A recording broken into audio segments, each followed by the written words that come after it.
فرعون کے زمانے میں بنی اسرائیل سب سے حقیر اور کم درجہ قوم تھی۔ فرعون نے انہیں حد درجے ذلیل اور بے عزت بنا رکھا تھا۔ سبھی کو معاشرے میں نچلے طبقے میں شمار کیا جاتا تھا، جبکہ مصر میں یہی لوگ شاہانہ زندگی گزارا کرتے تھے۔ فرعون نے اعلان کرا رکھا تھا کہ بنی اسرائیل سب کے سب غلام ہیں۔ وہ ان سے زر خرید غلاموں کی طرح مزدوری لیا کرتا تھا۔ ان کی عورتوں سے لونڈیوں باندیوں جیسا برتاؤ کیا جاتا تھا۔ وہ جو چاہتا تھا ان سے کرتا تھا۔ اس نے یہ حکم اپنی رعایا میں عام دے رکھا تھا۔ مصر کے باشندے اعلیٰ درجے کے لوگ سمجھے جاتے تھے، وہ قبطی کہلاتے تھے۔ فرعون نے بنی اسرائیل کو غلام اور محکوم بنا رکھا تھا اور انہیں ہر طرح سے کمزور کر دیا تھا۔ اللہ تعالیٰ سورۃ القصص آیت 4 میں فرماتے ہیں، اور اس نے ان میں سے ایک فرقے کو کمزور کر رکھا تھا۔ بنی اسرائیل اس ذلت سے نجات پانے کا انتظار کر رہے تھے، اور اس کی وجہ یہ تھی کہ انہیں ایک بشارت ملی ہوئی تھی۔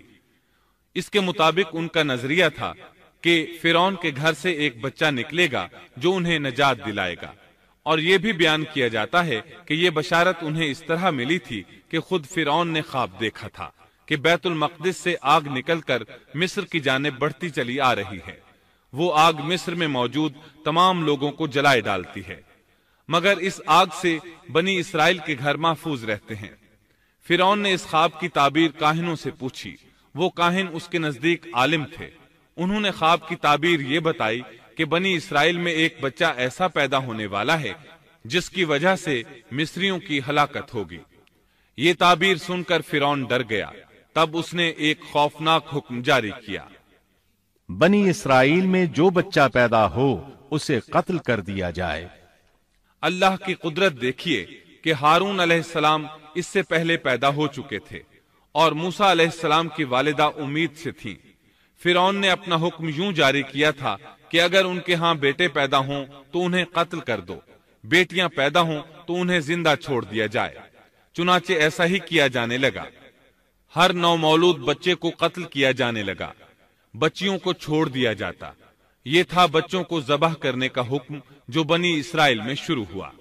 اس کا طریقہ انہوں نے یہ اختیار کیا کہ ہر حاملہ خاتون کی نگرانی شروع کر دی۔ دایا عورتوں کے ذمے یہ ڈیوٹی لگائی کہ حاملہ مستورات کی اطلاع دیں گی، اور جو دایا اطلاع نہ دیتی اسے بھی قتل کر دیا جاتا۔ اس طرح فرعون اور اس کے وزیروں کو ہر نو مولود سے باخبر رکھا جاتا تھا۔ ان دنوں سیدنا موسیٰ علیہ السلام کی والدہ اپنے حمل کے ابتدائی دنوں میں تھیں۔ انہوں نے اس بات کو چھپائے رکھا اور دایا کا کام کرنے والی عورتوں سے بھی خود کو چھپائے رکھا، یہاں تک کہ درد ذہ کا وقت آ پہنچا اور انہوں نے بچے کو جنم دیا۔ اس بارے میں سوائے قریبی لوگوں کے کوئی نہیں جانتا تھا۔ بچے کی پیدائش کے بعد وہ فکر مند رہنے لگیں۔ حمل کے دنوں میں تو انہوں نے خود کو چھپا لیا تھا، اب بچے کو کیسے چھپائیں؟ پھر بھی اپنی پوری کوشش کرتی رہیں، یہاں تک کہ ان کے پاس اللہ کا حکم آ گیا۔ یہ حکم اللہ نے ان کے دل میں ڈالا تھا، یعنی القاء کیا گیا تھا۔ یہ وہ وحی نہیں تھی جو پیغمبروں پر آتی ہے۔ سورۃ القصص آیت 7 میں ہے، اور ہم نے موسیٰ کی ماں کو وحی کی کہ اسے دودھ پلاتی رہ، اور جب تجھے اس کی نسبت کوئی خوف معلوم ہو تو اسے دریا میں بہا دینا، اور کوئی ڈر خوف یا رنج غم نہ کرنا، ہم یقیناً اسے تیری طرف لوٹانے والے ہیں اور اسے اپنے پیغمبروں میں بنانے والے ہیں۔ مطلب یہ تھا کہ جب تفتیش اور تحقیق شروع ہو یا خطرات بڑھ جائیں تو اسے دریا میں ڈال دیں۔ امام اسمعی رحمت اللہ علیہ نے ایک بچی کو چند اشعار گنگناتے سنا تو کہنے لگے ان اشعار میں کتنی فصاحت ہے۔ اس بچی نے ان کی بات سن کر کہا، اللہ تعالیٰ کے اس فرمان کے بعد کوئی فصاحت باقی نہیں رہ گئی۔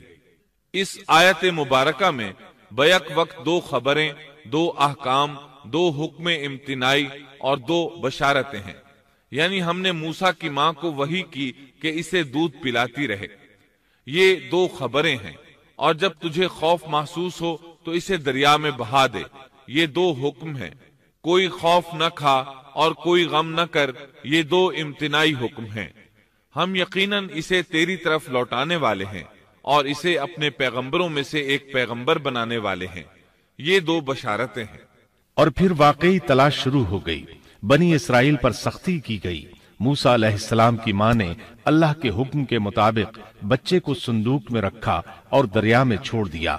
ساتھ ہی موسیٰ علیہ السلام کی بہن سے کہا، تو بھی اس کے پیچھے پیچھے چلتی جا۔ چنانچہ وہ دریائے نیل کی موجوں میں چلے اور ان کی بہن کنارے کنارے چلی، اپنے بھائی کی نگرانی کرتی جا رہی ہے کہ دریا میں ڈالنے کے بعد کیا بنتا ہے۔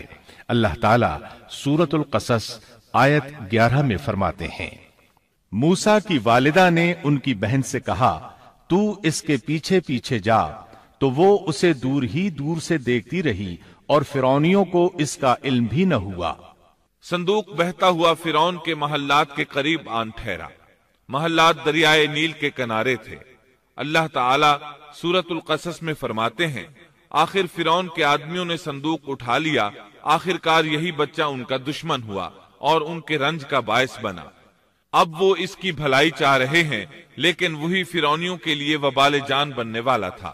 اللہ سورۃ القصص آیت 8 میں فرماتے ہیں، کچھ شک نہیں کہ فرعون اور حامان اور ان کے لشکر تھے ہی خطا کار۔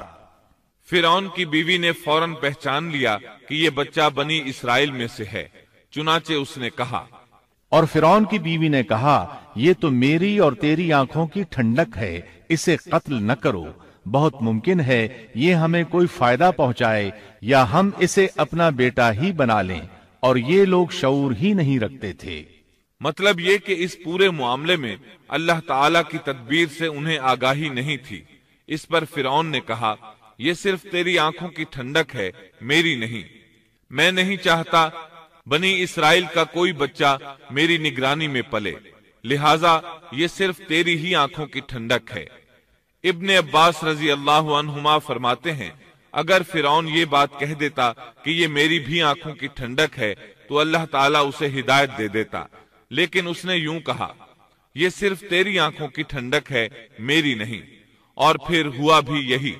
موسیٰ علیہ السلام آسیہ کی آنکھوں کی ٹھنڈک بن گئے، فرعون کی آنکھوں کی ٹھنڈک نہ بنے۔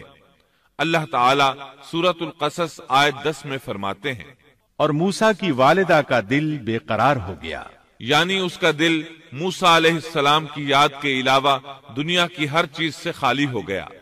ماں کی محبت اور ماں کے دل کا حال ذرا دیکھیے، مصیبت میں اس پر کیا گزرتی ہے۔ وہ مہربانی جو ماں کے دل میں ہوتی ہے، وہ محبت جو صرف اسی دل کا خاصہ ہے، ہم مردوں کی جماعت اس کیفیت کو نہیں جانتی جو مصیبت کے وقت ماں کے دل پر گزرتی ہے۔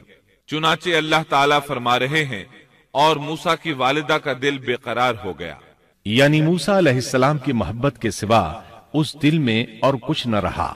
ہر وہ چیز جو اسے دنیا میں پیاری تھی موسیٰ کی محبت پر غالب نہ آ سکی، بس دل میں موسیٰ ہی موسیٰ تھے۔ اللہ تعالیٰ سورۃ القصص آیت 10 میں فرماتے ہیں، قریب تھیں کہ اس واقعے کو بالکل ظاہر کر دیتی اگر ہم ان کے دل کو ڈھارس نہ دے دیتے، یہ اس لیے کہ وہ یقین کرنے والوں میں رہے۔ اب دیکھیے اللہ تعالیٰ کے کام، ان کے نور چشم کو کس طرح ان کی طرف واپس لوٹایا۔ بچہ جب محل میں پہنچا تو اس نے دودھ کے لیے رونا شروع کر دیا۔ اس کے پاس دودھ پلانے والیاں لائی گئیں، لیکن بچے نے کسی عورت کا دودھ نہ پیا۔ آخر وہ بچے کو اٹھا کر باہر لائے۔ اللہ آیت 12 میں فرماتے ہیں، اور ان کے پہنچنے سے پہلے ہم نے موسیٰ پر دائیوں کا دودھ حرام کر دیا تھا۔ جو عورت بھی آپ کو دودھ پلانے کی کوشش کرتی ناکام ہو جاتی۔ اب ظاہر ہے یہ رکاوٹ تو اللہ تعالیٰ کی طرف سے تھی، کوئی دودھ پلانے میں کامیاب ہو بھی کیسے سکتی تھی۔ ادھر موسیٰ علیہ السلام کی بہن دور کھڑی یہ سب دیکھ رہی تھی۔ سورۃ القصص آیت 12 میں ہے، یہ کہنے لگیں، کیا میں تمہیں ایسا گھرانہ نہ بتاؤں جو اس بچے کی تمہارے لیے پرورش کرے اور ہوں بھی وہ اس بچے کے خیر خواہ۔ انہوں نے پوچھا، اے بچی، تو کیسے جانتی ہے کہ وہ اس بچے کی خیر خواہی کریں گی؟ بچی نے جواب دیا، اس لیے کہ وہ ایک غریب گھرانہ ہے۔ جب انہیں معلوم ہوگا کہ یہ بچہ فرعون کے گھر سے آیا ہے تو انہیں انعام و اکرام ملنے کی امید رہے گی۔ اس گھر میں ایک نیک سیرت خاتون ہے، وہ اس بچے کو بخوشی دودھ پلانا قبول کرے گی۔ انہوں نے کہا، چلو ٹھیک ہے۔ چنانچہ آپ کی بہن انہیں گھر لے آئی۔ والدہ محترمہ نے بچے کو دودھ پلایا تو آپ نے فوراً دودھ پینا شروع کر دیا۔ سیدہ آسیہ نے ان کی طرف پیغام بھیجا کہ وہ محل میں آ جائے اور جب تک بچہ دودھ پیتا رہے وہ اس کے پاس محل ہی میں رہے، لیکن موسیٰ علیہ السلام کی ماں نے انکار کر دیا۔ انہوں نے کہا میرے اہل و عیال ہیں، میرے خاوند بھی ہیں، لہٰذا ان کے ہوتے ہوئے میں گھر نہیں چھوڑ سکتی۔ اب چونکہ بچے نے کسی اور کا دودھ پینا قبول نہیں کیا تھا اس لیے وہ خود بچے کو لے کر آتے تھے۔ اس طرح موسیٰ علیہ السلام کی والدہ کا بے حد احترام ہونے لگا۔ فرعون کے ہر کارے تحفے تحائف ان کے گھر لانے لگے۔ اللہ تعالیٰ آیت 13 میں فرماتے ہیں، پس ہم نے اسے اس کی ماں کی طرف واپس پہنچایا تاکہ اس کی آنکھیں ٹھنڈی رہیں اور آزردہ خاطر نہ ہو، اور جان لے کہ اللہ کا وعدہ سچا ہے، لیکن اکثر لوگ نہیں جانتے۔ اس طرح موسیٰ علیہ السلام شاہی محل میں پلنے بڑھنے لگے، یہاں تک کہ 18 سال کے خوبرو نوجوان ہو گئے۔ Don't forget to like, comment, share and subscribe to